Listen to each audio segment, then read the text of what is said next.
Hello everyone, welcome to the class. I am Neha, your educator for economic subject. तो learners आज हम कर रहे हैं हमारा एस्टेट पीजीटी इकोनॉमिक्स, जो कि हमारा एग्जाम आने वाला है दिसंबर को। 7 दिसंबर को हमारा पीजीटी का एग्जाम है। उसमें थोड़ा सा ही टाइम बचा है, तो उसकी हम प्रैक्टिस सेट की क्लासेस को स्टार्ट कर रहे हैं।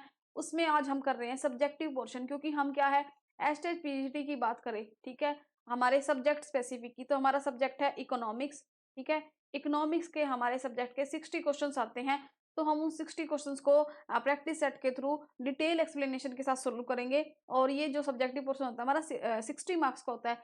तो आज की क्लास में हम हमारे जितने भी क्वेश्चंस आते हैं, मतलब कि सभी यूनिट्स के क्वेश्चंस को मिक्स प्रैक्टिस करेंगे, ठीक है। तो वही करते हैं आज की क्लास को स्टार्ट। सबसे पहला हमारा क्वेश्चन है, देखिए, what is the rank of India in words logistic performance index report 2023। तो भाई देखो, क्वेश्चन देखते ही हम समझ गए कि ये इंडियन इकोनॉमी का क्वेश्चन है और ये क्या है, करंट डेटा का, हमारा करंट अफेयर्स का क्वेश्चन है। तो भाई आपको पता होगा कि हमारा जो एस्टेट का एग्जाम है उसमें करंट अफेयर्स का और इंडियन इकोनॉमी का स्टैटिक डेटा और फैक्चुअल डेटा दोनों ही, तीनों ही पोर्शन यहाँ पर पूछे जाते हैं। तो क्वेश्चन पूछा होगा कि वर्ल्ड बैंक में कि जो लॉजिस्टिक परफॉर्मेंस इंडेक्स है उसमें इंडिया की क्या रैंक है। विश्व बैंक की जो लॉजिस्टिक परफॉर्मेंस इंडेक्स है 2023 की रिपोर्ट में, उसमें भारत का क्या स्थान है। भाई उसमें भारत का स्थान है 38, 38वां। तो इंडिया की जो लॉजिस्टिक परफॉर्मेंस है वो क्या है, एक सिग्निफिकेंट, उसने इंप्रूवमेंट किया। इंप्रूवमेंट का मतलब उसने सुधार किया है किसमें, अपनी रैंकिंग में 38 से, मतलब कि 139 कंट्रीज में से इंडिया की रैंक कितनी है, 38 रैंक है, ठीक है। इंडिया की रैंक कितनी है, 38 इन the world bank 2023 logistic performance index, जो वर्ल्ड बैंक का 2023 का 2023 का जो लॉजिस्टिक परफॉर्मेंस इंडेक्स हुआ था उसमें, ठीक है। तो नेक्स्ट क्वेश्चन है हमारा, surplus theory of profit was coined by, जो यानी कि लाभ का अधिशेष का सिद्धांत किसके द्वारा गढ़ा गया। तो भाई देखो, ये थ्योरी है किसमें आती है, ये थ्योरी हम पढ़ते हैं ग्रोथ में, ठीक है। हम क्वेश्चन देखते ही पढ़ गए, ग्रोथ एंड डेवलपमेंट की यूनिट का क्वेश्चन है। जो सरप्लस थ्योरी ऑफ प्रॉफिट है वो किसके द्वारा दी गई है, भाई वो दी गई है किसके द्वारा, कार्ल मार्क्स के द्वारा। Surplus theory of profit was coined by father of scientific socialism. जो कार्ल मार्क्स है उनको फादर ऑफ साइंटिफिक सोशलिज्म भी कहा है। इन्होंने उस अपनी बुक दास कैपिटल 1867 में लिखी थी। उसमें इस कंसेप्ट को दिया था, किसको, सरप्लस थ्योरी को, लाभ का अधिशेष। सरप्लस थ्योरी को बोलते हैं लाभ का अधिशेष, ठीक है। नेक्स्ट क्वेश्चन है हमारा, according to Keynes demand for liquidity is determined by, Keynes के द्वारा, केन्स के अनुसार तरलता की मांग किसके द्वारा निर्धारित की जाती है। तो भी देखो, जब हम केन्स का थ्योरी पढ़ते हैं तो उसमें वो तीन मोटिव्स की बात करता है। जब हम केन्स का जब मोटिव पढ़ते हैं तो वो तीन मोटिव्स की बात करता है, ठीक है। तीन तीन मोटिव्स तो पढ़ गया, लेकिन क्वेश्चंस में हमने क्या पूछा, लिक्विडिटी। लिक्विडिटी वो किस में डिसाइड करता है, तो हम पढ़ते हैं ट्रांजैक्शन मोटिव, प्रिकॉशनरी मोटिव और स्पेकुलेटिव मोटिव, ठीक है। तो जब हम बात करें लिक्विडिटी की, लिक्विडिटी ट्रैप हम पढ़ते हैं, तरलता का जाल, तो वो हम पढ़ते हैं स्पेकुलेटिव मोटिव में। स्पेकुलेटिव मोटिव में क्या होता है कि वो इन फ्यूचर वो क्या सोचता है कि उसे इन फ्यूचर ज्यादा पैसे को रखने को, या ज्यादा पैसे के जो उसको प्रॉफिट है वो होगा, तो वो क्या करता है, मनी को होल्ड करता है। और जब रेट ऑफ इंटरेस्ट कम होती है तो उस टाइम वो अपनी मनी को लिक्विड फॉर्म में रखना पसंद करता है। और इस टाइम यहाँ पर देखो, रेट ऑफ इंटरेस्ट जो क्या है, कम हो गई है, R1 से R2 हो गई है, तो वो यहाँ पर क्या है, जो क्वांटिटी ऑफ मनी है उसको अपने पास लिक्विड फॉर्म में रखना पसंद करेगा। तो यहाँ पर क्या है, जो ये सिचुएशन है, जो इलास्टिक हो जाएगी, जो पूरा जो है हमारा जो हमारा रेट है, ठीक है, स्पेकुलेटिव मोटिव। तो इसको क्या कहेंगे हम, लिक्विडिटी ट्रैप। लिक्विडिटी ट्रैप यानी कि हिंदी में बोले तो तरलता का जाल, ठीक है। तो केंज लिक्विडिटी डिटरमाइन करता है तीन मोटिव से, और अगर वो बात करता है प्रेफरेंस की, लिक्विडिटी प्रेफरेंस की, तो वो स्पेकुलेटिव मोटिव से बात करता है। और वो तीन मोटिव्स की बात करता है, ट्रांजैक्शन मोटिव, प्रिकॉशनरी मोटिव और स्पेकुलेटिव मोटिव। और लिक्विडिटी ट्रैप हम स्पेकुलेटिव मोटिव में पढ़ते हैं, ठीक है। देखो यहाँ पर क्या है, ये ट्रांजेक्टरी प्रिकॉटिव है, प्रिकॉशनरी है।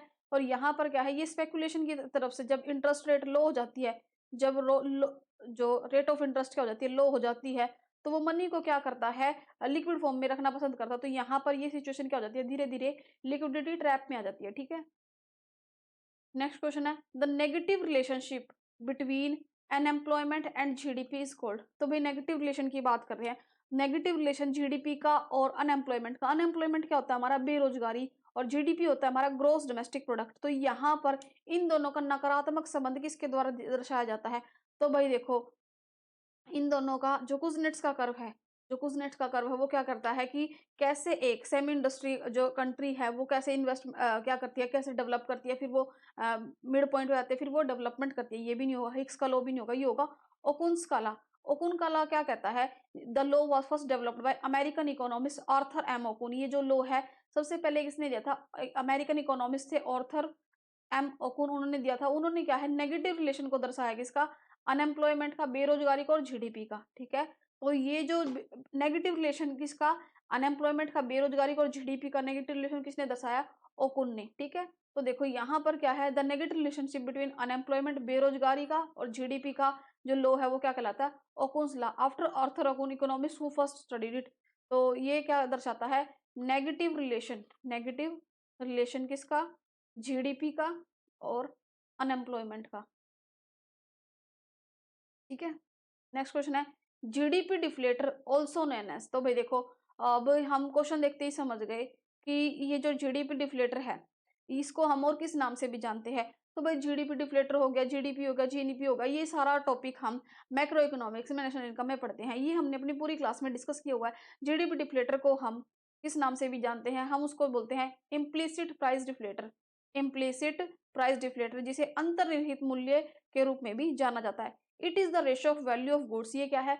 वो बताता है, वो ratio value of goods and services in economy. जो एक इकोनॉमी, एक अर्थव्यवस्था गुड्स, वस्तुओं और सेवाओं की जो वैल्यू है उसको प्रोड्यूस करती है, उसके अनुपात में इन ए पर्टिकुलर ईयर, एक प्रॉपर ईयर में, एट करंट प्राइसेस, उसके करंट प्राइसेस पर, to the prices that effective during the year base year, जो प्राइस इफेक्टिव में है बेस ईयर के दौरान। ठीक है, तो यहाँ पर हम जीडीपी डिफ्लेटर कैसे निकालते हैं? Nominal GDP divide by real GDP multiply by 100। इसको हम क्या किस नाम से भी बुलाते हैं? जीडीपी डिफ्लेटर को implicit price deflator. GDP deflator also known as implicit price deflator. ठीक है, नेक्स्ट क्वेश्चन हमारा, in terms of ISLM model the IS curve which slope. तो भाई देखो, हम मैक्रो इकोनॉमिक्स में आईएसएलएम कर्व पढ़ते हैं। ठीक है, तो आईएसएलएम कर्व क्या होता है? ये जिसमें जो आईएस कर्व है वो क्या उसकी स्लोप है, वो कैसे होती है? ठीक है भाई देखो, हम बात करें जो आईएस कर्व है वो क्या है? नेगेटिवली स्लोप्ड होता है। बिकॉज वो क्या है? नेगेटिवली स्लोप्ड होता है। नेगेटिवली होता है because increase in interest rate, अगर हमारे इंटरेस्ट रेट में वृद्धि होती है, ब्याज की दर में वृद्धि होती है, तो रिड्यूस्ड प्लान इन्वेस्टमेंट, तो जो हमारी प्लान इन्वेस्टमेंट है उसमें कमी आती है। स्पेंडिंग, उसकी स्पेंडिंग में, मतलब कि उसको जो हम व्यय कर रहे हैं उसमें खर्च आता है। तो इससे क्या हो जाता है? जो हमारी एग्रीगेट डिमांड है, यानी कि जो हमारी कुल मांग है वो क्या होती है? कम होती है। दस reducing equilibrium level of income. और जब हमारी डिमांड, यानी कि जो हमारी समग्र मांग में, कुल मांग में जब कमी आएगी, तो उससे जो हमारा लेवल ऑफ इनकम है, यानी कि जो हमारा इनकम का जो स्तर है, आय का जो संतुलन है, उसमें क्या हो जाएगा? कमी आएगी। ठीक है, उसके स्तर को ये कम करता है। ये नेगेटिवली स्लोप्ड होता है। ठीक है, तो भाई देखो, ये आईएस कर्व है हमारा, ये नेगेटिवली स्लोप्ड है, और ये हमारा एलएम कर्व है, ये पॉजिटिवली स्लोप्ड है। जहां पर ये एक दूसरे को इंटरसेक्ट करते हैं वो होता है interest rate and income. Equilibrium हो जाएंगे यहाँ पर इंटरेस्ट रेट और इनकम। ठीक है, ये हमारा आईएसएलएम कर्व है। ठीक है, आईएस कर्व क्या होता है? नेगेटिवली स्लोप होता है। ठीक है, नेक्स्ट क्वेश्चन है, Hawtrey's monetary theory of business cycle also called है। मतलब कि जो होट्रे का मॉनेटरी थ्योरी का बिजनेस साइकिल है उसको हम और किस नाम से जानते हैं? ऑप्शंस है purely non monetary theory, purely monetary theory, both of them, none of them. जो होट्रे का व्यापार चक्र है मौद्रिक सिद्धांत के नाम से जाना जाता है, उसको हम और किस नाम से जानते हैं? विशुद्ध रूप से गैर मौद्रिक सिद्धांत, विशुद्ध रूप से मौद्रिक सिद्धांत, दोनों, ए एंड बी, या इनमें से कोई नहीं। तो भाई जो होट्रे का जो मॉनेटरी थ्योरी का बिजनेस साइकिल है उसको हम किस नाम से भी जानते हैं? क्या? पैसे में प्रवाह। ठीक है, इसका मतलब है प्योरली मॉनेटरी थ्योरी, पैसे में प्रवाह। ठीक है, प्योरली मॉनेटरी थ्योरी। तो according to professor Harvard Hawtrey, variation of inflows in money, यानी कि पैसे के प्रवाह में जो फ्लो आते हैं, जो भिन्नता आती है, only and sufficient is for business activity. ये क्या है? ये क्या है? सिर्फ बिजनेस की जो एक्टिविटी है, यानी कि जो हमारे व्यापार की जो क्रियाएं हैं उसमें क्या है? सफिशिएंट है, पर्याप्त है। This theory is also known as purely monetary theory. इसको हम प्योरली मॉनेटरी थ्योरी के नाम से भी जानते हैं because this theory related with economy. जो ये थ्योरी है ये क्या है? अर्थव्यवस्था से रिलेटेड है। Under gold standard, gold standard के गुड एंड बैड ट्रेड, जो अच्छे और बुरे व्यापार के नाम से भी जाना जाता है, 1913 में ये सिद्धांत आया था। ठीक है, तो जो होटरे का जो ट्रेड प्योरली मॉनेटरी जो होटरे की जो ट्रेड साइकिल की थ्योरी है उसको प्योरली मॉनेटरी थ्योरी भी कहते हैं। यहाँ पर ये पूरा मेंशन है। It is the trade is purely monetary phenomena. जो हमारा ट्रेड है वो क्या है, पूरी तरह से मॉनेटरी फिनोमिना है। ठीक है, नेक्स्ट क्वेश्चन है the concept national income accounting was first establish which of the following economist. तो जो हमारा कंसेप्ट है, हमारा सिद्धांत है नेशनल इनकम। नेशनल इनकम क्या है, हमारी राष्ट्रीय आय, उसका अकाउंटिंग। देखो यहाँ पर क्या पूछा, उसकी अकाउंटिंग, उसकी जो हम अकाउंटिंग करते हैं उसका लेखांकन करते हैं, मतलब कि उसकी हम पूरी कैलकुलेशन करते हैं। वाज फर्स्ट एस्टेब्लिश, वो किसके द्वारा सबसे पहले, एस्टेब्लिश का मतलब होता है स्थापना करना। ठीक है, विच ऑफ द फॉलोइंग इकोनॉमिस्ट, यहाँ पर क्या है, किसी इंडियन पर्सन की बात नहीं पूछी कि भाई किसने, कौन इंडिया में कंसेप्ट लाया, कौन इंडिया में इसने लागू किया। यहाँ पर क्या है, किस इकोनॉमिस्ट ने, किस अर्थशास्त्री ने इसको एस्टेब्लिश किया। ऑप्शन है Hicks, Simon Kuznets, Richard stone या गुनर मेडल। तो भी देखो, राष्ट्रीय आय यानी कि जो नेशनल इनकम का अकाउंटिंग है वो फर्स्ट एस्टेब्लिश किया था साइमन कुजनेट्स और कोलिन क्लार्क ने मिलकर। ठीक है, साइमन कुजनेट्स और कॉम्प्रिहेंसिव मेजर किया था जिन्होंने नेशनल इनकम अकाउंटिंग का first measure was taken in 1920 and 30, यानी कि जो 1920 और 30 का जो पीरियड था उस टाइम इन्होंने इसको क्या किया था, मेजर करने की कोशिश की थी और यहाँ पर ना फर्स्ट इसको कॉम्प्रिहेंसिव इसको ऑब्जर्व किया था। The first official national accounting was issued by United states in 1947। जो फर्स्ट ऑफिशियल, अगर फर्स्ट ऑफिशियल नेशनल अकाउंट्स की बात करें तो वो फर्स्ट किसने इशू किए थे, यूनाइटेड स्टेट्स ने 1947 में। ठीक है, तो इसका आंसर हमारा हो जाएगा क्या, साइमन कुजनेट्स। ठीक है, नेक्स्ट क्वेश्चन है हमारा fixed cost is to be incurred if output of the firm is. तो फर्म का उत्पादन होने पर भी निश्चित लागत खर्च करनी पड़ती है। ऑप्शन है positive, negative, zero, none of the above. तो भाई देखो किसकी बात हो रही है, फिक्स्ड कॉस्ट की। तो जब भी हमारी फिक्स्ड कॉस्ट क्या है, फिक्स होती है नेचर में, मतलब कि चाहे हमारा प्रोडक्शन हो रहा हो, चाहे हमारा प्रोडक्शन बंद हो, चाहे हमारा प्रोडक्शन कितना भी हो, वो फिक्स ही रहेगी। ठीक है, तो देखो fixed cost is also known as supplementary cost. तो जो हमारी फिक्स कॉस्ट है उसको हम सप्लीमेंट्री कॉस्ट के नाम से भी बोलते हैं। इनडायरेक्ट कॉस्ट, ओवरऑल कॉस्ट और plant cost. Fixed cost is the cost of production, so this there will be incurred even the output of the firm is zero. चाहे हमारी इनका आउटपुट जो हम प्रोड्यूस कर रहे हैं, हमारी फैक्ट्री चल रही है, उसमें चाहे हम कुछ भी प्रोड्यूस नहीं कर रहे, लेकिन हमें फिक्स्ड कॉस्ट पे करनी ही पड़ेगी। फॉर एग्जाम्पल, आपने एक फैक्ट्री ली, ठीक है, आपने एक फैक्ट्री किसी पर्सन से किराए पे ली। अब आपने फैक्ट्री को 10 दिन बंद रखा, या फिर किसी वजह से आपने फैक्ट्री में काम नहीं किया, किसी दिन आपकी फैक्ट्री में लाइट नहीं, किसी दिन आपके वर्कर्स काम पर नहीं आए, किसी दिन आपका रॉ मटेरियल खत्म हो गया, उसकी वजह से क्या है, आपका जो आउटपुट का लेवल है वो अच्छे अच्छे से नहीं हुआ या बिल्कुल ही जीरो हो गया, लेकिन आपको उसको उसका फिक्स्ड अमाउंट में जो रेंट बनता है वो देना पड़ेगा। तो फिक्स्ड कॉस्ट क्या कहता है, this will be incurred even the output of the firm is zero. चाहे आपका आउटपुट जीरो हो, चाहे आपका आउटपुट कम हो, लेकिन आपको फिक्स्ड कॉस्ट देनी ही पड़ेगी। इसको हम supplementary cost, indirect cost, overall cost, plant cost के नाम से भी जानते हैं। ठीक है, तो बात करें शॉर्ट रन में। ठीक है, शॉर्ट रन होता है हमारा अल्पकाल, शॉर्ट रन होता है हमारा अल्पकाल, छोटे जिसका टाइम ड्यूरेशन थोड़ा होता है। ठीक है, any cost that does not depend on the firm's level of output, this cost are incurred even the firm is producing nothing, there is no fixed cost in the long run. लेकिन long run में fixed cost ऐसा कुछ नहीं होता। ठीक है, अब next question हमारा, what is the rank of India's gender inequality index, GII। तो भाई देखो, क्वेश्चन देखते ही हम समझ गए ये क्या है, करंट अफेयर्स का क्वेश्चन। और जेंडर इनइक्वालिटी इंडेक्स का हमने पूरा कंसेप्ट अपनी क्लास में किया हुआ है। ठीक है, हाँ, तो जेंडर इनइक्वालिटी इंडेक्स को कि जो क्या, ये जो पूरा जेंडर इनइक्वालिटी इंडेक्स है ये कब आया था, ये कब आया था, ये आया था 2010 में। इसकी जो रिपोर्ट है वो कौन पब्लिश करता है, UNDP, United Nation developmental program. तो जो 2022 में ये यूनाइटेड, ये देखो भाई, आप पर सोच रहे होगे कि ये 2022 क्यों लिखा, 2024 का क्यों नहीं लिखा, अभी का क्यों नहीं लिखा। भाई देखो, 2022 में इन्होंने सर्वे किया था और जो पब्लिश की है रैंकिंग वो की है 24 में। ठीक है, तो मानना तो जाएगा ना भाई, 2024-22 में तो इन्होंने कंडक्ट किया था, तो ईयर तो वही लागू होगा ना, इसीलिए इन्होंने इसको इस टाइम पब्लिश किया है, तो 2022 ही आएगा। ठीक है, तो क्वेश्चन पूछा हुआ है जेंडर इनइक्वालिटी इंडेक्स यानी कि लैंगिक असमानता सूचकांक में भारत का रैंक कितना है, GII में भारत का रैंक कितना है। तो भाई GII में भारत का रैंक कितना है, 108।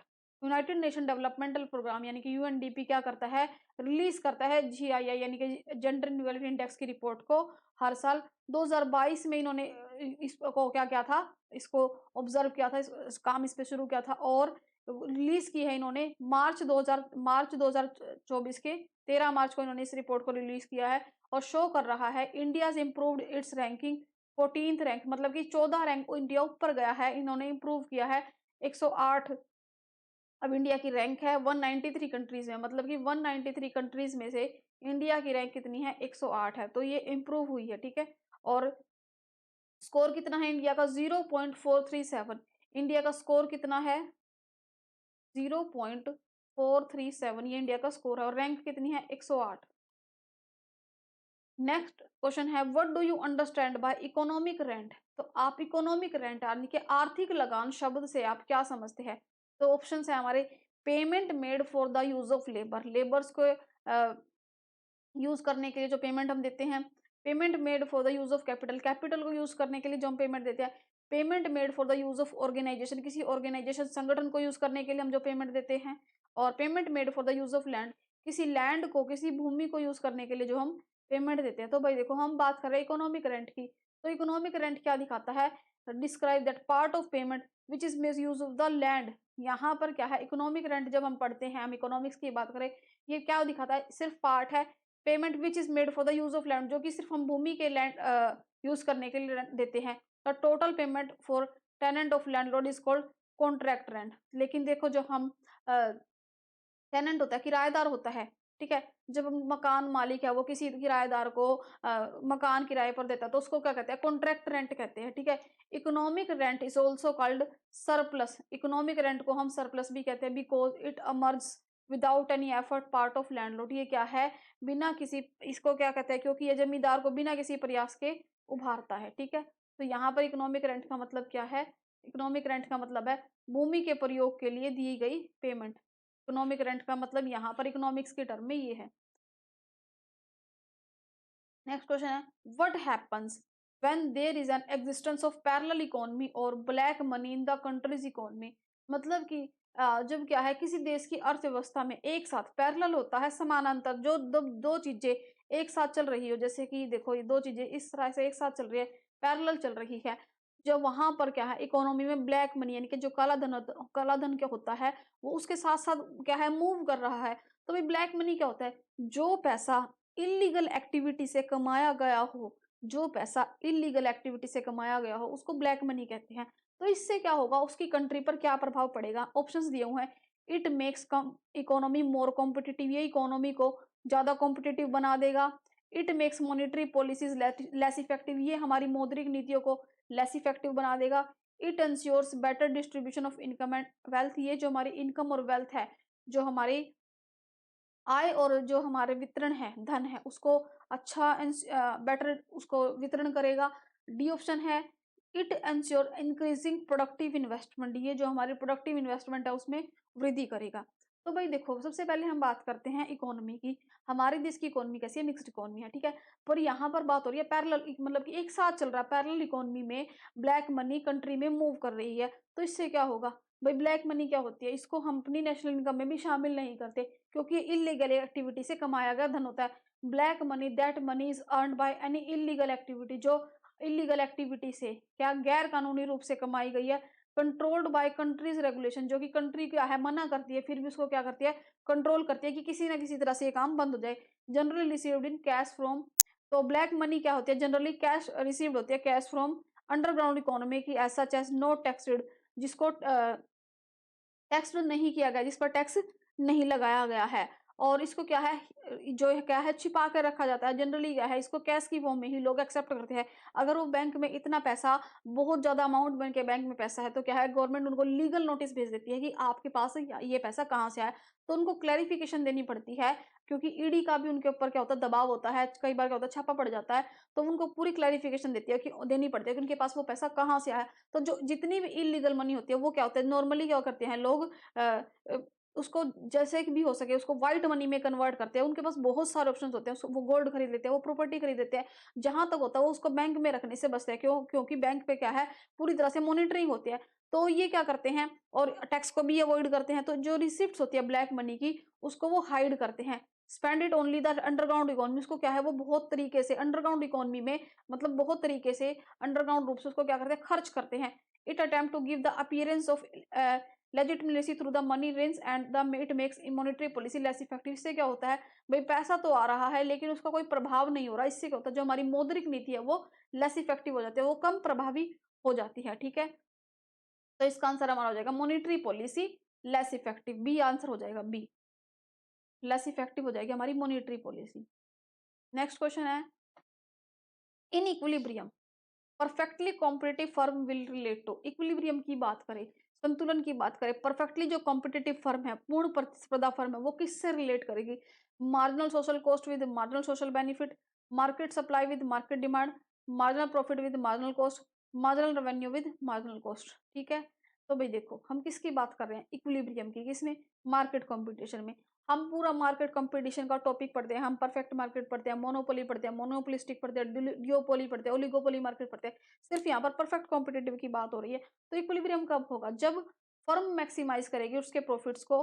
ठीक है, तो यहाँ पर क्या है, फर्म क्या कर रही है, मैक्सिमाइज कर रही है अपने प्रॉफिट को by producing quantity of output equates price and marginal cost. जब वो अपने प्राइस को मार्जिनल कॉस्ट के इक्वेट्स प्रोड्यूस कर रही है, तो वो क्या हो जाएगा, इक्विलिब्रियम में हो जाएगा। एट दिस पॉइंट, इस स्थिति पर क्या होगा, price equal to marginal revenue. जो हमारे प्राइस है वो किसके इक्वल हो जाएंगे, मार्जिनल रेवेन्यू के। और परफेक्टली कॉम्पिटिटिव में क्या हो जाएगा, ये इक्वल हो जाएगा मार्जिनल कॉस्ट के। तो इसका आंसर हमारा हो जाएगा D, marginal revenue is equal to marginal cost. ठीक है, इसका आंसर हमारा हो जाएगा डी, परफेक्टली कॉम्पिटिटिव के केस में।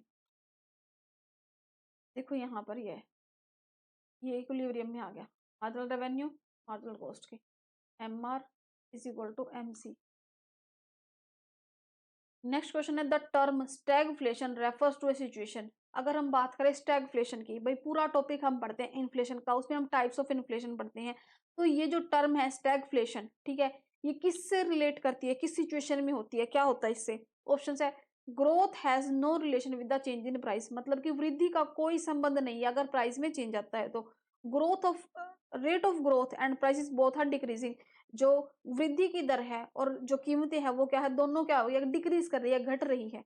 Rate of growth is faster than the rate of price increase. जो वृद्धि की दर है वो फास्टर है, मतलब कि तेजी से बढ़ रही है और प्राइस के इंक्रीज होने से। ठीक है, rate of growth is slower than the rate of price increase, यानी कि जो वृद्धि की दर है वो स्लो है, उसमें क्या आ रही है, घट रही है, उसमें क्या हो रही है, कमी आ रही है प्राइस ऑफ इंक्रीज की कंपैरेटिवली। ठीक है, तो ये हमें चार ऑप्शन दिए हुए है। तो हम टर्म स्टैगफ्लेशन को समझते हैं। जो स्टैगफ्लेशन होती है occurs when economy is not growing. जब हमारी इकोनॉमी ग्रो नहीं कर रही है, हमारी अर्थव्यवस्था ग्रो नहीं कर रही है, लेकिन जो प्राइस है वो क्या कर रहे हैं, बढ़ रहे हैं। इकोनॉमी तो ग्रो नहीं कर रही है लेकिन जो प्राइस है वो बढ़ रहे हैं। तो ये क्या है, एक अच्छा साइन नहीं है किसी भी देश के लिए। This is not a good sign for a nation और ए कंट्री। तो stagflation occurs when rate of growth is slower than the rate of price increase. तो इसका आंसर हमारा हो जाएगा D, rate of growth is slower than the price increase. तो ये किसी भी नेशन के लिए अच्छा साइन नहीं है। तो देखो भाई यहाँ पर क्या है, प्राइस तो बढ़ रहा है इन्फ्लेशन से और जीडीपी लो हो रही है, रिसेशन आ रहा है, इकोनॉमिक एक्टिविटी हो नहीं रही है, जो हमारी गवर्नमेंट की पॉलिसी है उन पे अच्छी तरह से इम्प्लीमेंट हो नहीं रहा है, और अनएम्प्लॉयमेंट बेरोजगारी क्या है, हाई हो रही है। तो ये क्या हो जाएगी, स्टैगफ्लेशन की सिचुएशन हो जाएगी। ठीक है, नेक्स्ट क्वेश्चन है, which one of the following is an example of optional money. इनमें से क्या है, कौन सा ऑप्शनल मनी का एग्जाम्पल है? भाई पहले समझो ऑप्शनल मनी क्या होता है। जैसे कि मैं आपको बोलूं कि आपके पास दो ऑप्शन है, आप या तो ये चीज ले लो, आप ये चीज ले लो। ठीक है, तो आप अपनी अकॉर्डिंग चूज करोगे, मैं आपको फोर्स नहीं कर सकती उस चीज को लेने के लिए, वो आपकी मर्जी है। ऑप्शन का मतलब होता है वैकल्पिक। ठीक है, तो यहाँ पर क्या है, आप उस पर्सन को फॉर एग्जाम्पल मैं आपको कहूँ कि मुझे आपको पेमेंट करनी है। ठीक है, मुझे आपको पेमेंट करनी है, मैं आपको चेक में आपके पास दो ऑप्शन रखती हूँ कि आप चेक से ले लो या आप कैश में ले लो। लेकिन आप क्या है, आप चेक से लेना पसंद नहीं करते, आप कहते हो कि आप मुझे करेंसी में ही दे दो। ठीक है, आप मुझे कैश दे दो। तो यहाँ पर क्या है, मैं आपको फोर्स नहीं कर सकती, मैं आपको लीगली धमका नहीं सकती कि आप चेक में ही लो, आप ऐसे ही लो, नहीं। ये आपकी मर्जी है, आप जो भी ऑप्शन चूज करो, जो भी आपका डिसीजन हो। ठीक है, तो यहाँ पर क्या है, ऑप्शन मनी का एग्जाम्पल है। ऑप्शन है हमारे पास currency note, coins, cheque, bonds. तो भी देखो, तो यहाँ पर क्या है, optional money and legal tender money. तो हम समझते हैं ऑप्शन मनी और लीगल टेंडर मनी।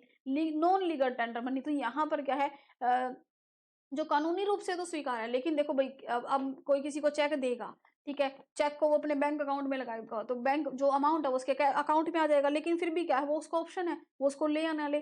तो जो ऑप्शनल मनी है और नॉन लीगल टेंडर मनी है refers of the money which is generally accepted, जो एक्सेप्ट तो की जा सकती है but legally one is not bound to accept it, लेकिन वो किसी पर्सन की खुद की क्या है, इच्छा है, कानूनी रूप से उसको स्वीकार करने के लिए बाध्य नहीं है, कोई उस पर का है जोर जबरदस्ती नहीं है कि उसको ले या ना ले। ठीक है, तो ये एक्सेप्टेबल तो है but not bound to accept legally. ठीक है, for example cheque, bank draft, bills of exchange etcetera, जैसे कि बैंक ड्राफ्ट हो गए, चेक्स हो गए, do not have legal backing and their acceptance in totally optional.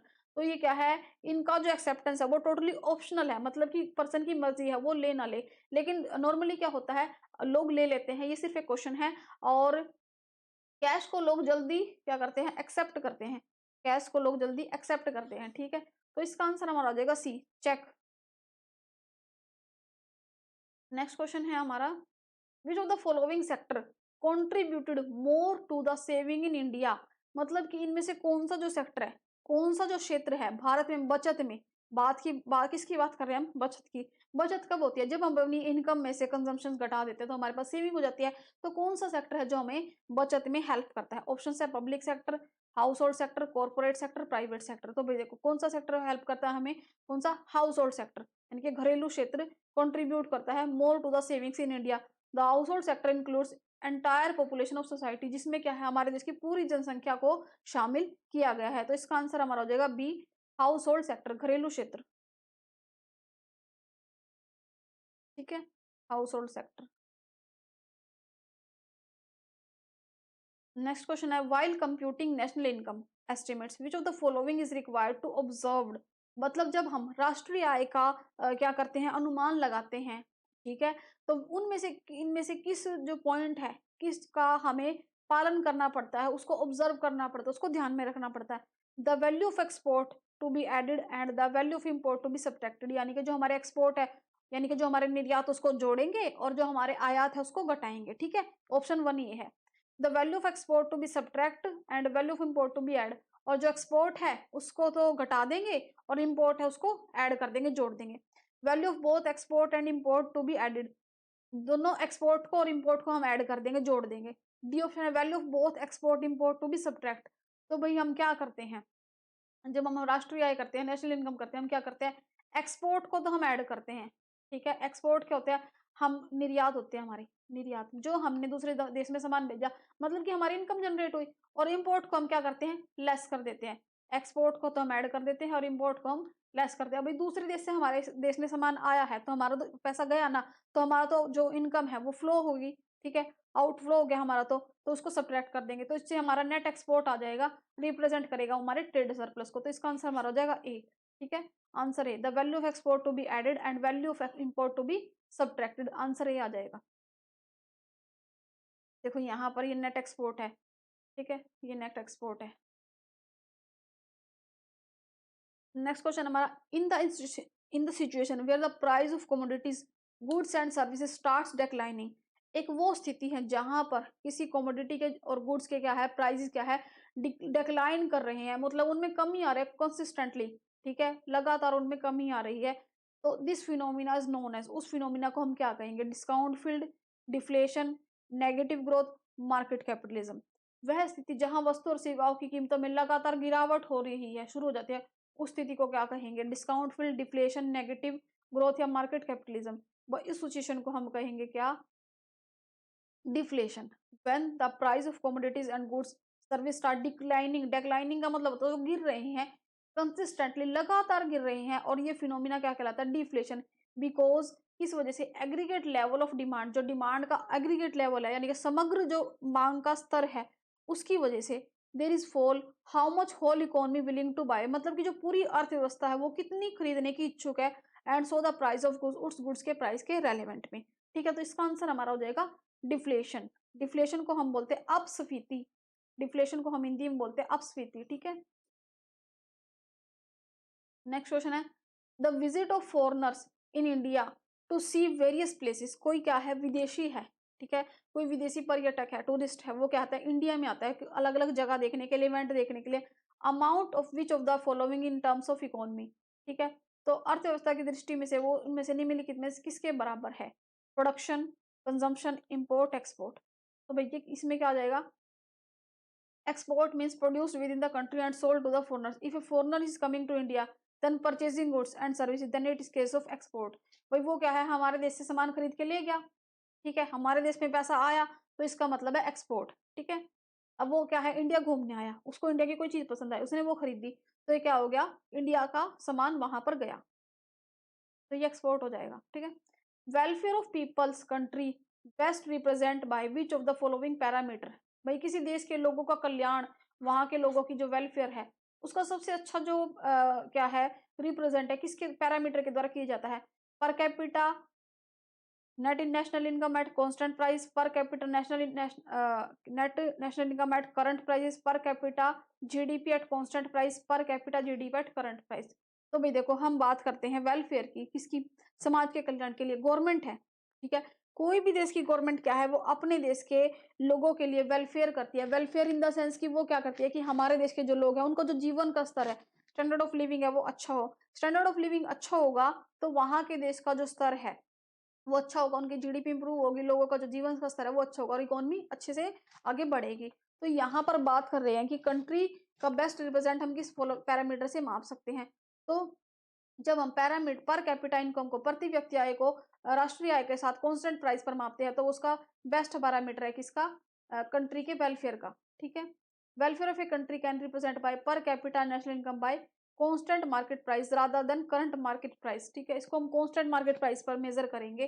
Constant price GDP is real GDP which not have distorting effects of inflation, जो कि inflation पर कोई भी डिस्टोर्टिंग प्रभाव, विकृत रूप से प्रभाव नहीं डालते, ठीक है। नेक्स्ट क्वेश्चन है, as the revised methodology of CSO economic growth in India measured by GDP. मतलब कि सीएसओ की संशोधित कार्य प्रणाली के अनुसार भारत में आर्थिक विकास को जीडीपी द्वारा मापा जाता है, ठीक है। तो भाई देखो, सीएसओ की अगर हम रिवाइज्ड मेथोडोलॉजी की बात करें, ठीक है, उसमें भारत के आर्थिक विकास की जीडीपी को मापा जाता है constant market price, current market price, factor cost at constant prices, factor cost at market prices. तो भाई देखो, हम किसकी बात कर रहे हैं यहाँ पर? सीएसओ की। सीएसओ क्या है? हमारा सेंट्रल स्टैटिस्टिकल ऑर्गेनाइजेशन। उसमें जो इकोनॉमिक ग्रोथ है इंडिया की, वो किस पे मापी जाती है? वो मापी जाती है हमारी रियल जीडीपी पे, real GDP at constant market prices पे। तो इसका आंसर हमारा हो जाएगा real GDP at constant market price, लगातार बाजार मूल्य। नेक्स्ट क्वेश्चन है, what do you understand by the quota? Quota से आप क्या समझते हैं? ठीक है भाई, तो भी देखो, इस तरह के जो टर्म्स होते हैं हम पब्लिक इकोनॉमिक्स में और इंटरनेशनल इकोनॉमिक्स में पढ़ते हैं। कोटा, तो ये किस पर लगाया जाता है? टैक्स लिवाइड ऑन इम्पोर्ट्स, यानी कि जो हमारे आयात होते हैं उन पर लगाया जाने वाला कर। इम्पोर्ट्स ऑफ कैपिटल गुड्स, यानी कि जो हमारी पूंजीगत वस्तुएं होती हैं उन पर लगाया जाने वाला। Limit on quantity of imports, यानी कि जो इम्पोर्ट्स हैं उनकी क्वांटिटी को लिमिट कर देना। Imports limit on quantity of export, export की क्वांटिटी को लिमिट कर देना। तो भाई देखो, कोटा क्या होता है? एक ये क्या है? Government imposed trade restriction. क्या है? गवर्नमेंट क्या है? एक ट्रेड को, व्यापार पे क्या है? एक प्रतिबंध लगाती है। दैट लिमिट्स, लिमिट क्या होता है? किसी चीज की लिमिट जारी कर देना, सीमा निश्चित कर देना। नंबर एंड मॉनिटरी वैल्यू, एक नंबर मतलब इतने नंबर में ही, इतने ही अमाउंट में ये गुड्स जाएंगे और इतने ही पैसे तक के जाएंगे, एक मॉनिटरी वैल्यू ऑफ गुड्स की। That can import export during a particular period of time, मतलब कि एक टाइम पीरियड में इतने मात्रा में गुड्स जाएंगे और इतने मूल्य के गुड्स जाएंगे, इतनी अमाउंट के गुड्स जाएंगे, ठीक है। इम्पोर्टेड और exported during a particular time. Quota is used in international trade, ये क्या है? इंटरनेशनल ट्रेड में यूज होता है to regulate the volume of trade between nations, जो दो देशों के बीच में जो ट्रेड है, व्यापार है, उसके को रेगुलेट करने के लिए, उसको नियंत्रित करने के लिए, ठीक है। तो कोटा किस पे लगाया जाता है? Limit on quantity of export, import export, ठीक है। ये आंसर हो जाएगा इसका।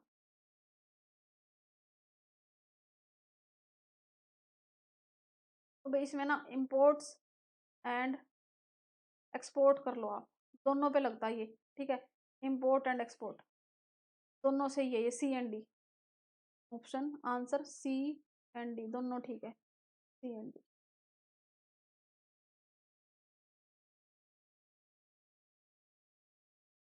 ठीक है, ये इम्पोर्टेड टू इनटू कंट्री ये गुड क्रिएट करता है, शॉर्टेज भी मतलब अगर शॉर्टेज ना हो जाए, भई क्या है अब ज़्यादा ही हम सामान खरीद लेंगे तो हमारे देश में जो फ्लो है इनकम का वो कम हो जाएगा। तो ये क्या करता है, एनकरेज करता है डोमेस्टिक प्रोडक्ट्स को और रादर देन फॉरेन गुड्स को। तो ये क्या है, सो इम्पोर्ट पर ही लगता है भई, 1 मिनट रुको। इसका आंसर सी ही हो जाएगा आपका।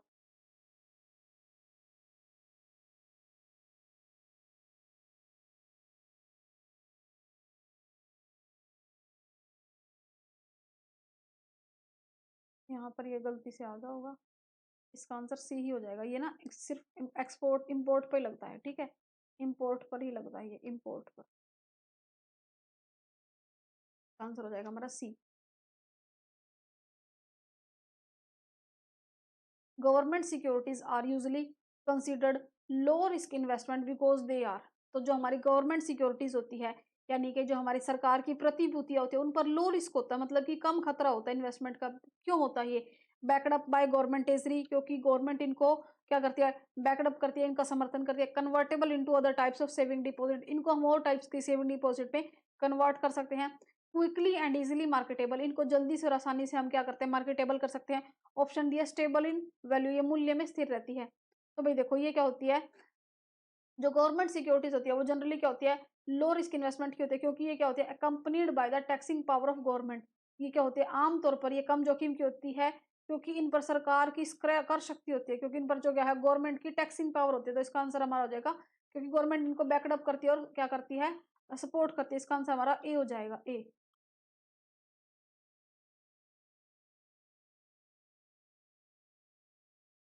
देखो government securities are usually considered at low risk investment because they are backed up and taxing power of government.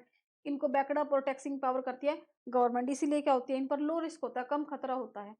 Next question हमारा, which of the following taxes are levied and collected by the centre but their net proceeds for wholly transfer to states. मतलब कि कौन सा वो tax है जो लगाती तो स्टेट सेंट्रल गवर्नमेंट है, मतलब कि केंद्र सरकार है, लेकिन जिसका जो नेट प्रोसीड्स है होल, वो जो इकट्ठा करके वो पूरा किसको, स्टेट को, राज्य सरकार को ट्रांसफर कर देती है। तो ऑप्शन है expenditure tax, gift tax, expenditure and gift tax, additional duties on excise, stamps and registration fees, taxes and advertisement. तो ये देखो, जो स्टाम्प्स और रजिस्ट्रेशन फीस होती है टैक्सेस की, जो लगाया जाता है उन पर, वो क्या करती है, कलेक्ट तो करती है सेंट्रल गवर्नमेंट, केंद्र सरकार उसको इकट्ठा करती है और उसका पूरा हिस्सा किसको भेज देती है, राज्यों को, पूरा हिस्सा राज्य को उसको ट्रांसफर कर देती है। ठीक है, इसका आंसर हमारा हो जाएगा C, stamps and registration fees. Next question है, SEBI was first establish in which of the following. तो सेबी क्या है, security board of exchange India. ये क्या है, हमारी शेयर मार्केट को हैंडल करता है। ठीक है, तो ये कब आया था, ये कब एस्टेब्लिश हुआ था, 12 अप्रैल 1992 में ये क्या हुआ था, एस्टेब्लिश हुआ था। ठीक है, रेगुलेट करता है सिक्योरिटी मार्केट ऑफ इंडिया को। नेक्स्ट क्वेश्चन है, what type of product CACP recommended MSP. मतलब कि किस टाइप के प्रोडक्ट्स को सीएसीपी रेकमेंड करता है, सुझाव देता है एमएसपी के लिए, मिनिमम सपोर्ट प्राइस के लिए। Industrial product, agriculture product, pharmaceutical product या नन ऑफ द अबव। तो भाई हम जब एमएसपी की बात करें तो वो किसको, प्रोडक्ट को सपोर्ट करता है एमएसपी, ये एग्रीकल्चर प्रोडक्ट्स होते हैं, जो हमारे एग्रीकल्चर यानी कि जो कृषि उत्पाद होते हैं उसको सपोर्ट करता है। सीएपी स्टैंड्स फॉर, सीएसीपी का फुल फॉर्म क्या है, commission for agriculture cost and prices, and it is a decentralised agency. ये क्या है, एक डिसेंट्रलाइज्ड एजेंसी है, इसकी गवर्नमेंट ऑफ इंडिया की, एस्टैब्लिश इन 1965, 1965 में ये क्या हुई थी, एस्टैब्लिश हुई थी। ठीक है, as agriculture price commission, agriculture price के कमीशन के द्वारा, and given its present name in 1985। CACP is responsible for recommending MSP for agriculture product. ये क्या है, रिस्पॉन्सिबल है, उत्तरदायी है, रेकमेंड करने के लिए, सुझाव देने के लिए एमएसपी एग्रीकल्चर प्रोडक्ट्स को, कृषि के प्रोडक्ट्स को, उत्पादन को। नेक्स्ट क्वेश्चन हमारा, असर्सन दी हुई है ये, और ये एक रीजन दिया हुआ है, इन्वेस्टमेंट हैज डिमांड इफेक्ट। जो हमारी निवेश है उसका मांग पर प्रभाव होता है, और उसका रीजन दिया हुआ है ये, investment augments the positivity, productivity and income in the economy. तो जो हमारी इन्वेस्टमेंट है, निवेश है, वो अर्थव्यवस्था में प्रोडक्टिविटी और इकोनॉमी में इनकम को क्या करता है, ऑगमेंट करता है, उसमें वृद्धि करता है। तो भाई देखो, बात करें हम इन्वेस्टमेंट की, भई इन्वेस्टमेंट है, डिमांड का इफ़ेक्ट है, तो भई ये क्या है, पूरी ओवरऑल इकोनॉमी की बात कर रहा है, ये मैक्रो इकोनॉमिक्स का इन्वेस्टमेंट का क्वेश्चन है, ठीक है? तो देखो यहाँ पर क्या है, इन्वेस्टमेंट क्या होता है, अगर हमने क्या है, गवर्नमेंट क्या है, एक बड़े लेवल पे इन्वेस्टमेंट करती है। मान लो गवर्नमेंट ने क्या किया, 1000 करोड़ का, 1000, ठीक है, 1000 करोड़ का क्या दिया, अ, कॉन्ट्रैक्ट दिया किसी कॉन्ट्रैक्टर को कि आप यहाँ पर एक फ्लाईओवर बनाओ। अब वो कॉन्ट्रैक्टर क्या करेगा, ये क्या हुई, एक गवर्नमेंट की इन्वेस्टमेंट हुई। इन्वेस्टमेंट इन द सेंस कि गवर्नमेंट ने एक सोशल वेलफेयर के लिए, समाज कल्याण के लिए, पब्लिक के लिए काम किया। 1000 करोड़ रुपए का किसी कॉन्ट्रैक्टर को एक ये कॉन्ट्रैक्ट दिया। उस 1000 करोड़ में से वो कॉन्ट्रैक्टर क्या करेगा, वो सबसे पहले क्या करेगा, मशीनरी खरीदेगा, ठीक है, उसके लिए इक्विपमेंट्स खरीदेगा, रॉ मटेरियल खरीदेगा, वो वहां पर उसके लिए एक मैप प्रॉपर तैयार करवाएगा आर्किटेक्चर से, फिर वो वहां पर लेबर इकट्ठी करेगा। तो उसके लिए उसको क्या क्या चाहिए, मशीनरी चाहिए, ठीक है, लेबर चाहिए उसको, इक्विपमेंट चाहिए, ठीक है, रॉ मटेरियल चाहिए, ठीक है, और भी उसको बहुत सारी चीजें चाहिए, ये हमने सिर्फ बेसिक सी नीड्स माने उसकी, ठीक है। इन सभी पर उसको क्या है, मशीनरी पर उसने 200 करोड़ खर्च दिए, लेबर पर उसने 100 करोड़ खर्च दिए, इक्विपमेंट पर उसने 200 करोड़ खर्च दिए, ठीक है, और यहाँ पर रॉ मटेरियल पर उसने 300 करोड़ खर्च दिए। ये उसने पैसे खर्च दिए हैं, ठीक है। अब मशीनरी खरीदेगा, वो पैसा भी देश के अंदर गया, लोगों को, और लेबर वो लगाएगा, वो भी देश की इकोनॉमी में लोगों को एम्प्लॉयमेंट मिला, वो भी एक इन्वेस्टमेंट हो गई, लोगों को रोजगार मिला। इक्विपमेंट खरीदेगा, वो भी देश के अंदर से खरीदेगा, रॉ मटेरियल जो खरीदेगा, वो पैसा भी देश के अंदर ही कहीं ना कहीं मूव करेगा। तो इससे क्या है, जो इन्वेस्टमेंट है वो क्या करता है, कैपिटल को और लेबर को क्या करता है, इंप्रूव करता है उनकी प्रोडक्टिविटी में, and production which will cause their increase in wages and creation of employment. इससे क्या है, अब इन्वेस्टमेंट करेंगे, उससे कैपिटल भी इंप्रूव होएगी, लेबर भी इंप्रूव होएगा, और प्रोडक्टिविटी भी इंप्रूव होएगी, और प्रोडक्शन जिसकी वजह से अगर उत्पादन बढ़ता है, जिसकी वजह से वेजेस भी क्रिएट होते हैं, एम्प्लॉयमेंट भी क्रिएट होता है, तो जिससे ओवरऑल इनकम है वो क्या होते हैं, लीड करती है, और इससे क्या होते हैं, डिमांड भी इंक्रीज होती है, और क्या होता है, इकोनॉमी भी अच्छे से ग्रो करती है। इसका आंसर हमारा हो जाएगा A. Both A and R correct, and R is the correct explanation of A. तो जो इन्वेस्टमेंट है वो ऑगमेंट करती है प्रोडक्टिविटी को और इनकम को, इकोनॉमी, और इकोनॉमी भी अच्छे से आगे वृद्धि करती है, ठीक है। नेक्स्ट क्वेश्चन है, विच of the following constitutes investment in economy. ये कौन सी इनमें से क्या है, कॉन्स्टिट्यूट करता है इन्वेस्टमेंट इकोनॉमी में। तो देखो, निम्नलिखित में से कौन अर्थव्यवस्था में निवेश का गठन करता है, ठीक है। ऑप्शन है, production of consumer consumption good, production of capital goods, production of service, buying and selling of shares. तो भाई देखो, किसकी बात कर रहे हैं, इन्वेस्टमेंट इन इकोनॉमी, इकोनॉमी में इन्वेस्टमेंट को कॉन्स्टिट्यूट करता है, तो कौन करता है, value of capital goods and produce in define investment. तो जो कैपिटल गुड्स होते हैं, पूंजीगत वस्तुएं होती है, पूंजीगत वस्तुएं होती है जो, वो डिफाइन करती है किसको, इन्वेस्टमेंट को, ठीक है, वो इन्वेस्टमेंट को डिफाइन करती है।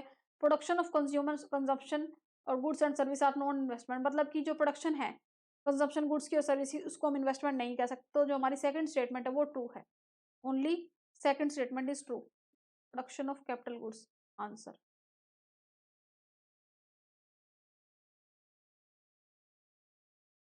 देखो भाई, ये है कैपिटल गुड्स, ये है कंज्यूमर गुड्स, ये है कैपिटल गुड्स, ये है। Which of the following does not include in developmental expenditure of central government. Note में पूछा हुआ है, देखो भाई ध्यान से देखना, नेगेटिव सेंस में क्वेश्चन पूछा हुआ है। तो अभी मैं आपको बता दूं कि ना, एस्टेट के अगर आप प्रीवियस ईयर के पेपर देखो तो यहाँ पर एस्टेट में बहुत बार नेगेटिव सेंस में क्वेश्चन पूछे जाते हैं, ठीक है।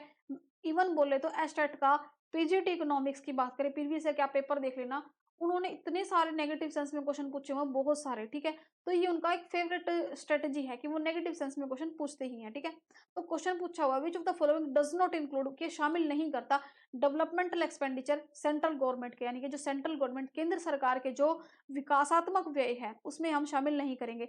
डिफेंस एक्सपेंडिचर को, एक्सपेंडिचर ऑफ इकोनॉमिक सर्विस को, expenditure on social community service को, या ग्रांट्स ऑफ स्टेट।